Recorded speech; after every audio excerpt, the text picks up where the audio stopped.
দর্শক, সংবাদের শুরুতেই জানাছিলাম মঙ্গলবার বিকেল থেকে বৃষ্টি আর পাহাড়ি ঢল না হওয়ায় কমেছে নদ নদীর পানি।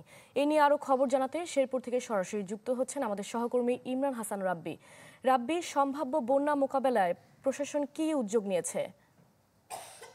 একনল হ্যান্ড ওয়াশ 100% প্যারাবেন ফ্রি, তাই নিরাপদ হাতের জন্য আস্থা রাখুন।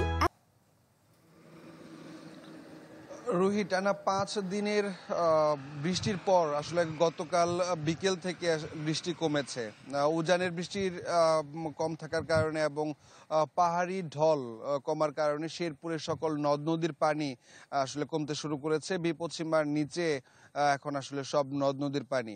যদিও এই নদীর পানিগুলো এখন আসলে বিভিন্ন বিল এবং খালগুলোতে প্রবেশ করেছে, যার কারণে যে সকল জমিতে মূলত ধান আবাদ করা হতো সেই জমিগুলোতে এখন এই পানিগুলো অবস্থান করছে।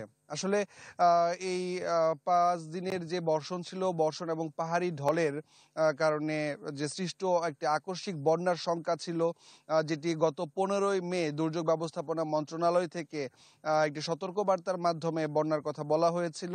আসলে সেই বন্যার সংখ্যা অনেকটা কেটেছে। আজকে আকাশ বেশ পরিষ্কার।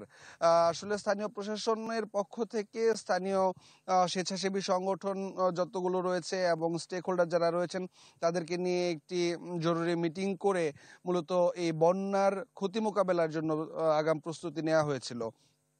পানি উন্নয়ন বোর্ডের পক্ষ থেকেও বলা হয়েছিল যে সকল ধরনের ক্ষতি মোকাবেলায় পানি উন্নয়ন বোর্ড এবং এলজিডিও আসলে প্রস্তুত ছিল। এ ছিল আমার কাছে শেরপুর থেকে সবশেষ। রুহি।